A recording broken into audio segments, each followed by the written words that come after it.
অর্থের অভাব আর ভিসার জটিলতায় মাকে বিশ্বকাপের গ্যালারিতে আনতে পারেননি।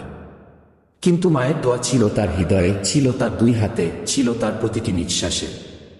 বিশ্ব ফুটবলের সবচেয়ে বড় মঞ্চে দাঁড়িয়ে তার সামনে ছিল শক্তিশালী স্পেন, তারকায় ভরা এক দল, যাদের আক্রমণে কেঁপে ওঠে বিশ্বের সেরা সেরা রক্ষণভাগ। ম্যাচের শুরু থেকে একের পর এক আক্রমণ, শটের পর শট, সুযোগের পর সুযোগ তৈরি করছিল স্পেন। মনে হচ্ছিল গোল আসতে শুধু সময়ের অপেক্ষা। কিন্তু গোলপোস্টের নিচে দাঁড়িয়েছিলেন 40 বছর বয়সী এক যোদ্ধা। বয়স তাকে থামাতে পারেনি, চাপ তাকে ভাঙতে পারেনি, আর স্পেনের তারকারাও তাকে পরাজিত করতে পারেনি। প্রতিবার বল তার দিকে ছুটে এসেছে, তিনি বুক চিতিয়ে দাঁড়িয়েছেন। কখনো ঝাঁপিয়ে পড়ে, কখনো অসাধারণ রিফ্লেক্সে, আবার কখনো অভিজ্ঞতার জোরে তিনি ফিরিয়ে দিয়েছেন স্পেনের সব আশা।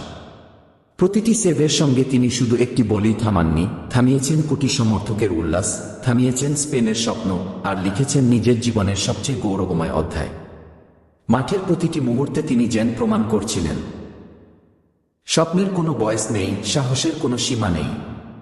গ্যালারিতে মা ছিলেন না, তার জন্য হাততালি দিতে পারেননি, আনন্দে চোখের জল ফেলতে পারেননি। কিন্তু দূরে কোথাও একজন মা নিশ্চয়ই সন্তানের জন্য দোয়া করছিলেন। সেই দোয়াই যেন হয়ে উঠেছিল তার সবচেয়ে বড় শক্তি, সবচেয়ে বড় প্রেরণা। ম্যাচ শেষের বাঁশি বাজতেই বিশ্বজুড়ে শুরু হলো তার প্রশংসা। সবাই বলছিল তার বীরত্বের গল্প, তার অবিশ্বাস্য সেভের কথা। কিন্তু সেই মুহূর্তে তার চোখ ভিজে উঠেছিল অন্য এক অনুভূতিতে। তিনি মনে করছিলেন তার মাকে, সেই মানুষটিকে যিনি হয়তো আজ মাঠে নেই, কিন্তু যার দোয়া সবসময় তার সঙ্গে আছে। মা বিশ্বকাপের গ্যালারিতে থাকতে পারেননি, কিন্তু মায়ের দোয়া ছিল গোলপোস্টের নিচে।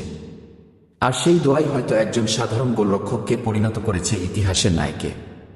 মায়ের দোয়া সাথে থাকলে দূরত্ব বাধা হতে পারে, অভাব বাধা হতে পারে, কিন্তু স্বপ্নকে থামানো যায় না।